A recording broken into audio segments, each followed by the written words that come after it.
The most interesting businesses often begin with a frustration that outsiders never notice. Not frustration over market share, not a revolutionary invention, not even a breakthrough technology. Sometimes the catalyst is simply watching good people become invisible. For Grey Van Pelt, that invisibility wasn't happening to customers first. It was happening to the professionals doing the work. Long before Flamingo Interpreting became known for serving entertainment productions, live events, and high-profile clients, Van Pelt was experiencing the interpreting industry from the inside. He wasn't looking at spreadsheets or quarterly reports. He was looking at relationships. He watched highly skilled interpreters dedicate years to mastering a profession that required linguistic precision, cultural awareness, split-second decision-making, and extraordinary trust. Yet despite the expertise involved, many agencies treated those same professionals as interchangeable resources. The message wasn't spoken aloud, but it was clear enough. If another interpreter would accept 50 cents less, loyalty disappeared. If a client preferred a particular interpreter, that preference often mattered only until a cheaper option appeared. To Van Pelt, something fundamental felt backwards. The industry seemed obsessed with efficiency while overlooking the very thing clients were actually depending on: people. That realization would eventually become the foundation of Flamingo Interpreting. Interestingly, his journey toward interpreting wasn't driven by business ambitions at all. As a child, he became fascinated with sign language after seeing a deaf performer in a Cirque du Soleil production. What began as childhood curiosity gradually evolved into something much deeper after learning about deaf culture and building relationships within the community. Rather than seeing interpreting as simply translating words, he came to understand it as creating genuine access between people whose worlds too often remained separated. That distinction matters. Anyone can describe interpreting as communication. Van Pelt consistently describes it as responsibility. Throughout his interviews, a recurring idea appears again and again. Accessibility isn't an optional service added after everything else has been planned. It is part of the experience itself. That philosophy would eventually influence not only how his company operated, but also the kinds of conversations he publicly encouraged event organizers, production companies, and businesses to have. It's easy for organizations to congratulate themselves for making accommodations. It's much harder to redesign the experience, so accommodation no longer feels like an afterthought. That subtle difference separates compliance from culture. And culture became Van Pelt's obsession. When Flamingo Interpreting began, it wasn't launched with the goal of becoming the largest interpreting agency. Quite the opposite. It started as what he described as a collaborative of outstanding interpreters working with a deliberately small list of clients. That choice seems almost counterintuitive in an economy where scale is often celebrated above all else. Conventional wisdom argues that growing businesses should expand services, automate processes, increase volume, reduce costs, and standardize experiences. Van Pelt questioned nearly every one of those assumptions. One of the strongest examples appears when he discusses automation. For years, other business owners advised him that eventually every successful company automates everything possible. Instead of embracing that philosophy, he deliberately resisted it. Not because technology lacked value, because relationships created value that software couldn't replace. Again and again, clients told Flamingo something remarkably consistent. They appreciated being able to communicate directly with people.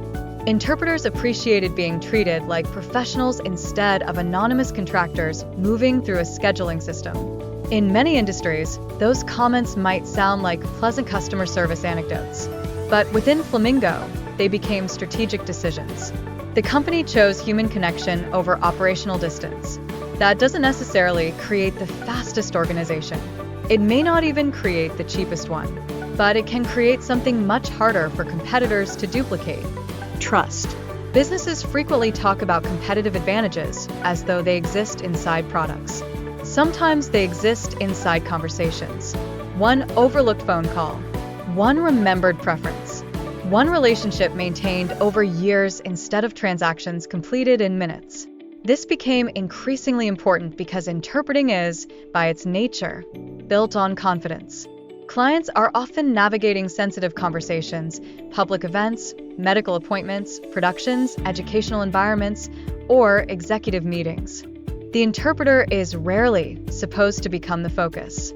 Ironically, that means success depends upon extraordinary professionalism that most audiences never consciously notice. Van Pelt recognized that invisible excellence deserved visible investment. Instead of asking, "How little can we spend on our professionals?" he asked, "What happens if we build the agency around them?" That question transformed far more than payroll. It transformed recruiting. Instead of convincing interpreters to tolerate the company, Flamingo sought to become the place talented interpreters hoped to join. In interviews, Van Pelt speaks proudly about hearing students aspire to work there. Notice what that represents. Recruitment through reputation rather than recruitment through necessity. That kind of brand isn't purchased through advertising. It accumulates through consistent experience. It also requires patience, because reputation grows much more slowly than marketing campaigns. Another unusual aspect of Van Pelt's philosophy involves specialization. Many agencies attempt to offer every imaginable service to everyone. It feels safe. It appears practical. But Van Pelt argues that specialists outperform generalists when quality truly matters. Doing everything adequately is different from doing specific things exceptionally well.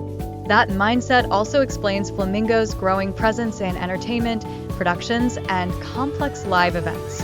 Rather than treating those assignments as isolated successes, they became environments where specialized knowledge mattered most.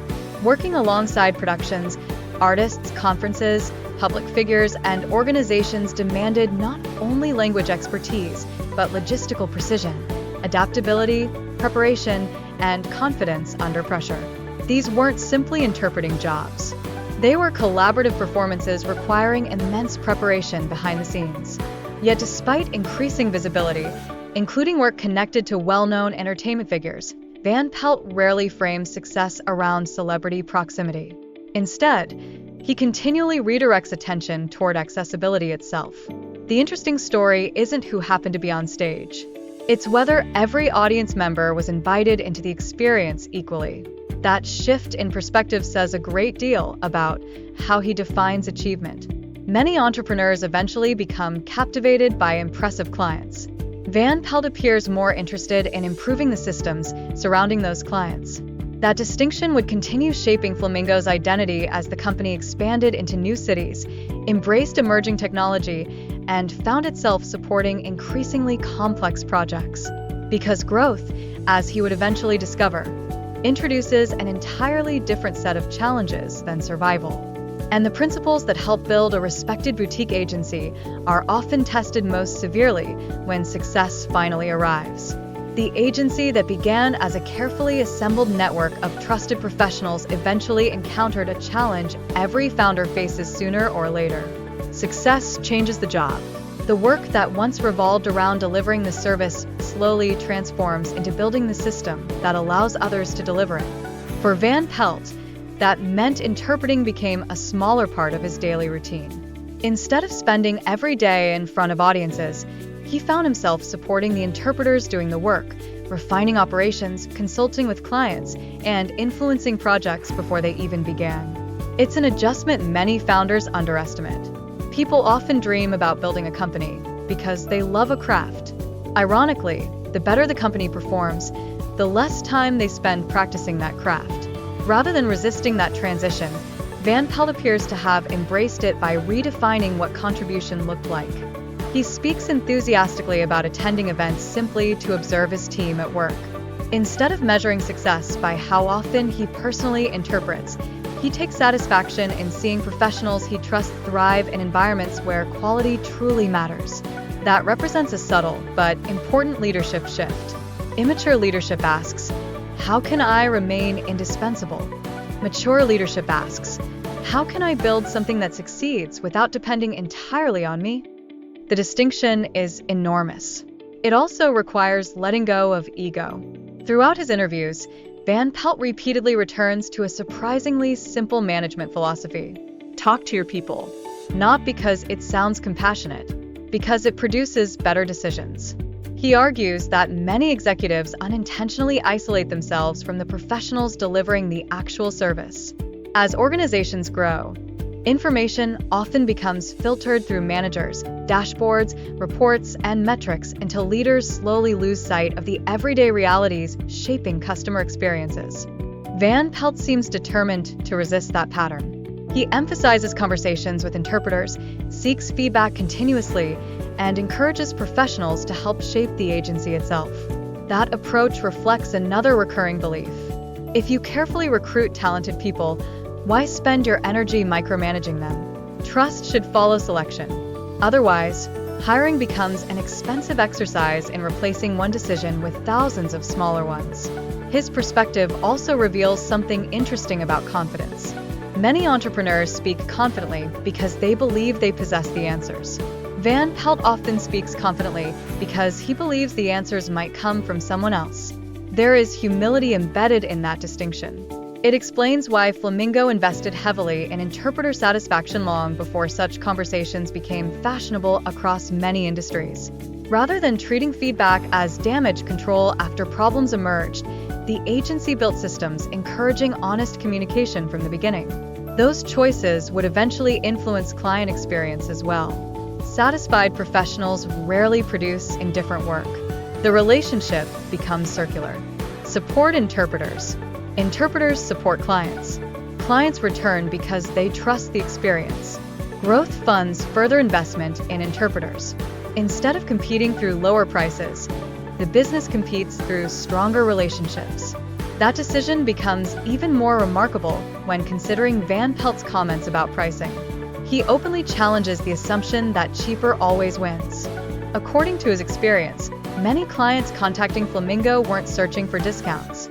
They were searching for reliability, for consistency, for professionals who understood their needs, for agencies that remembered them.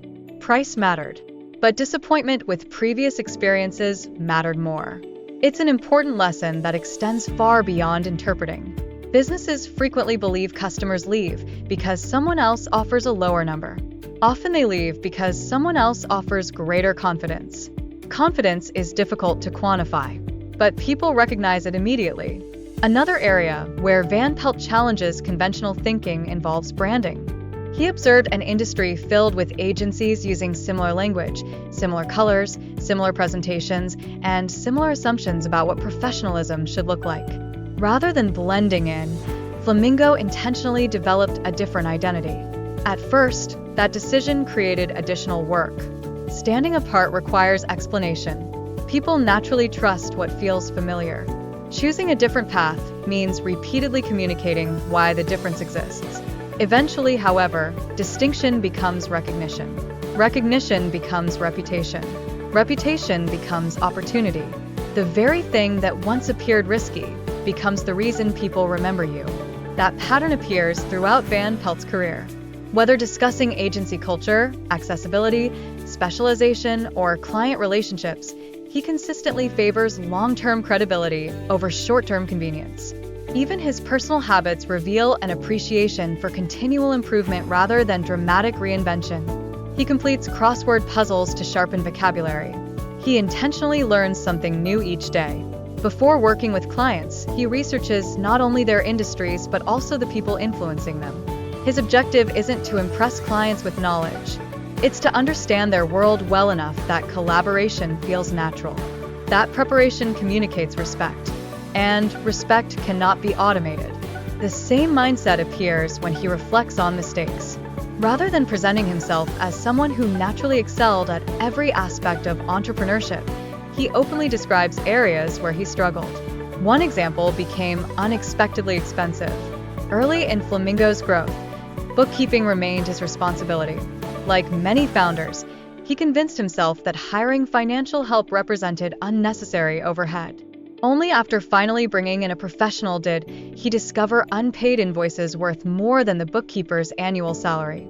The lesson wasn't that finance was impossible. The lesson was that fear had disguised itself as frugality.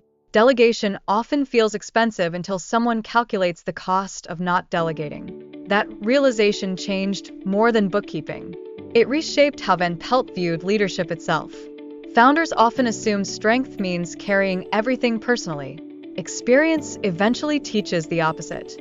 Strength frequently comes from building systems where specialists perform specialized work. The founder's responsibility shifts from doing everything to ensuring the right people are doing the right things. His comments about work-life balance reveal another challenge rarely discussed honestly. Closing the laptop. That, he says, is often the hardest task. Leadership creates endless unfinished work. There is always another proposal, another conversation, another opportunity, another improvement waiting just beyond the current task. Without intentional boundaries, the business quietly expands until it occupies every available hour. Rather than pretending discipline comes naturally, Van Pelt describes deliberately scheduling activities that force him away from work. Yoga classes, changing environments, working creatively outdoors when appropriate, recognizing that rest isn't the reward after productivity. It's one of the conditions that makes sustained productivity possible. Perhaps the most compelling thread running through every interview isn't growth, celebrity clients, or expansion. It's conversation. Van Pelt argues that conversation itself is undervalued, not presentations, not announcements. Conversation. Listening to interpreters, listening to clients, understanding what people actually need before deciding how to serve them. In an era increasingly fascinated by automation and artificial intelligence, that philosophy feels almost countercultural. Technology can streamline communication. It cannot replace genuine curiosity, nor can it manufacture trust earned through years of consistency. His advocacy for accessibility reflects that same mindset. He has argued publicly that accessibility should never become an optional expense considered after everything else has been purchased. If an event can afford elaborate staging, lighting, sound, and production, accessibility belongs in that original conversation, not in the leftovers of the budget. That position isn't framed as charity, it's framed as participation. People deserve a seat at the table because they belong there, not because accommodations happen to remain affordable. The distinction is profound. It transforms accessibility from compliance into respect. Looking across Van Pelt's journey, it's tempting to reduce the story to entrepreneurship. A young interpreter sees a problem, launches an agency, grows nationally, serves remarkable clients, and earns industry recognition. But that summary misses the central idea. His career is really an argument against treating people as interchangeable. Again and again, the same principle surfaces. Professionals deserve respect. Clients deserve choice. Communities deserve access. Businesses thrive when relationships become the strategy instead of merely supporting it. Perhaps that's why Flamingo continues attracting interpreters who want to build careers rather than simply complete assignments. And perhaps that's why clients continue returning despite operating in an increasingly competitive marketplace. Because while competitors can imitate pricing, branding, technology, and even service offerings, replicating culture is considerably harder. Culture accumulates one decision at a time, one conversation, one relationship, one act of trust, one willingness to choose the slower path because it produces the stronger foundation. In many ways, that may be Grey Van Pelt's most enduring lesson. Ordinary agencies organize work. Extraordinary agencies organize belief. When people believe they matter to their colleagues, their leaders, and the communities they serve, they often produce work no spreadsheet can fully explain. And that may be the most valuable business advantage of all. Here's a review of what we can learn from Grey Van Pelt. Number 1. Build your business around the people creating the value. By investing in interpreters rather than treating them as interchangeable labor, Flamingo created stronger client relationships and a reputation that became difficult to replicate. Number 2. Don't confuse efficiency with excellence.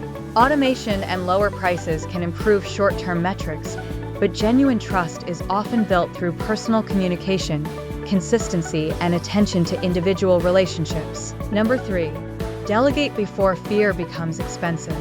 Van Pelt's experience with bookkeeping demonstrated that refusing to seek expert help can cost far more than hiring the right person in the first place. Number 4. Accessibility should be part of the original plan, not an afterthought. Designing experiences that include everyone from the beginning reflects respect and ultimately strengthens the quality of the event itself.